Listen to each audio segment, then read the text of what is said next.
Hello, we are working on, for this video, 5.2 task 1. So we should be on page 146, I believe, or somewhere abouts. Find the page that looks like this. All right, so make sure that you are following along for this task. Let's get started. So for this problem, we have Hank. Hank has a recipe that calls for the ingredients shown per batch. The table shows the amount of sour cream and milk he will need if he doubles the recipe. So what we have here is we have over here, right? We have the original recipe, 1 cup sour cream and 4 cups of milk per recipe.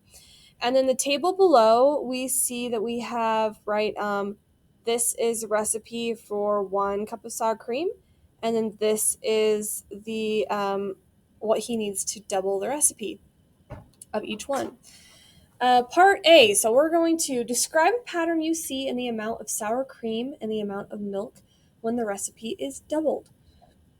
So let's look at the sour cream and the milk table over to the side here. We have sour cream. When we went from one batch to a double batch, we noticed that the sour cream increased by 1, and then the milk increased by 4, right? Well, let's think about a pattern here. What else do we notice about these numbers, right? The sour cream adds by 1, but the milk adds by 4. That doesn't seem too much like too much of a pattern. Well, let's look, instead of adding, let's try multiplying. So as we notice that the sour cream doubles by 2, right? Multiplied by 2. And over here, the milk goes from 4 to 8, which is also multiplied by 2. Multiplied by 2. Okay. So our pattern that we've noticed here in the amount of sour cream and the amount of milk when the recipe is doubled, okay, is that when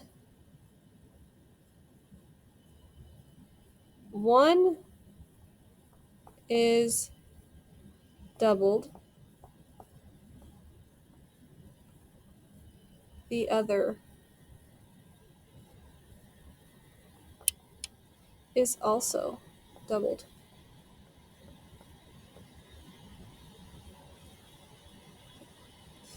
So part B, what we're going to do is we're going to complete the table for 3 and 4 times the original batch size of the recipe. So we're going to complete this table. So if we're going to use the pattern that we've set up here in the side. And when we go from here to here, here to here, instead of, because we need to find a batch 3 times and 4 times. Okay. Now, what do we need to do from the 8 to here to get 3 batches? Instead of multiplying by 2, because we think about multiplying by 2, would that work? 8 times 2 is 16. Would it make sense that a batch of sour cream that is 3 batches would be 16? The problem is that 3 batches is 3 cups of sour cream, and 3 batches of milk shouldn't be 16, because 16 would probably be too much. Okay, so what we're going to do is, for every single one, like the addition, okay, if we used addition instead, okay, is that we do notice that there is sort of a pattern here where if we add 1 here, but then we're going to add 1 here, and then when we go from this one to this one, we also add 1. So we're going to keep that pattern as we go down on the other side too. So plus 4, and then we're going to plus 4 again, which would be 8 plus 4 plus 8 is 12. And then we're going to do it again one more time, plus 4, which is then, it is 16, just like that. Okay. So what do you do to find the answer? Well, what did we do to find the answer? So right now, what I would like you to do is answer this particular question on your own, because I just showed you how we did it. How did we fill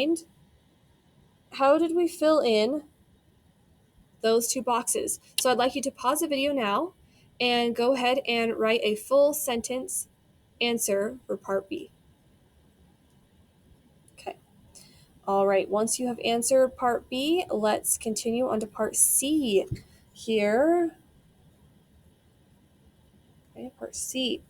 So write a ratio of cups of sour cream to cups of milk for each batch size of the recipe in the table. So we're just going to write our ratios out. Now our ratio for one batch, we're going to write a ratio of cups to milk to, cups of sour cream to cups of milk. So whichever one comes first, we're going to put on the top, right? We know order matters. So for one batch, we are going to put 1 because that is cups of sour cream. And then on the bottom, we're going to do cups of milk, which is 4. Okay. And then we just look at the table and you're just going to fill in these boxes from the table. So for 2 batches, well, that would be 2 cups of sour cream and 8 cups of milk.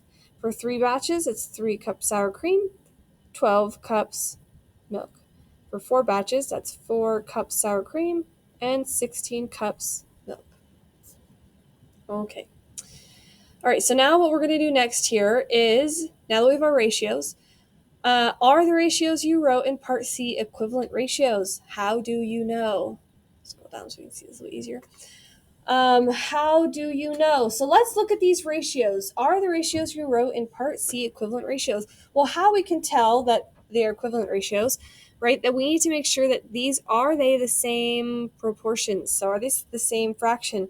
Which if we look at 2 eighths, okay, 2 eighths equals, if we simplify this fraction, 2 divided by 2 and 8 divided by 2, we get 1/4, which is that one. So for the answer to this is, are the ratios right in part C equivalent ratios? Yes, they are equivalent.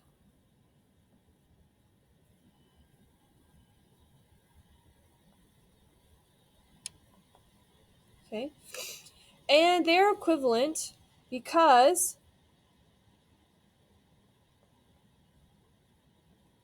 each batch can be reduced to the same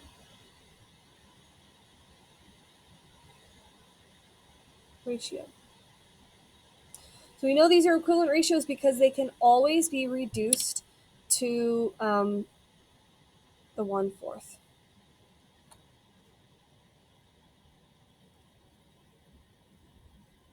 Okay. So for part E, we're going to complete the sentence, okay? That we are going to complete the statement that says you can blank both terms of a ratio by the same blank to find an equivalent ratio. So what we did here is is up here. Do you see how in my answer I took 2 eighths and I divided it by 2/2 equals 1/4, right? To determine that they were equivalent ratio. To find equivalent ratio, what we can do is we can divide. Okay, so we can divide, but we can also multiply, because if you take 1/4 and multiply it by 2/2, you get 2 eighths. And that is exactly the same process as dividing it back. They're both equivalent ratios. So we can divide and multiply both terms of a ratio by the same number to find an equivalent ratio, because it always has to be that both terms has to be multiplied by the same number. Okay, I'm going to show you an example of how this does work and doesn't work. So if we have 1/4 and we multiply it by 2/2, we're going to get 2/8, which then 2/8 in turn equals 1/4. Okay? Those are equivalent fractions. Okay? Or equivalent ratios. Write that a little bit better. Okay? So this is the same thing. But if we were to take 1/4 times 2/1 instead of 2/2, we would get 2/4. And we know that 2/4 does not equal 1/4. Those do not equal each other. Okay? Okay, so for this last part, describe a consistent pattern between the number of cups of sour cream and the number of cups of milk. How can you use this pattern to help you find the amount of milk needed for 8 batches? So for each batch, if we write this in a statement of, for each, okay, there is a pattern between the number of cups of sour cream and the number of cups of milk.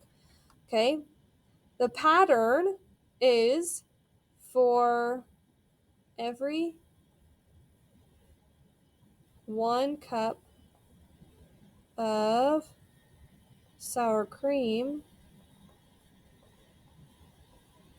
there is 4 cups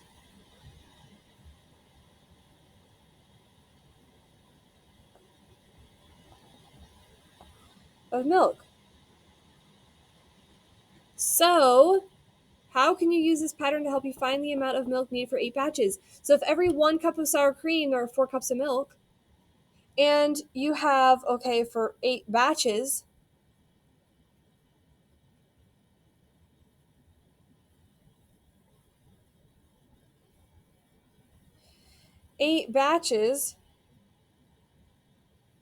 would be, we would have to multiply 8 times the number of cups of milk.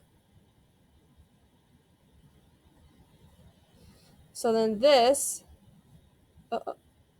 yeah. So this is, nope, sorry. Take that back. This,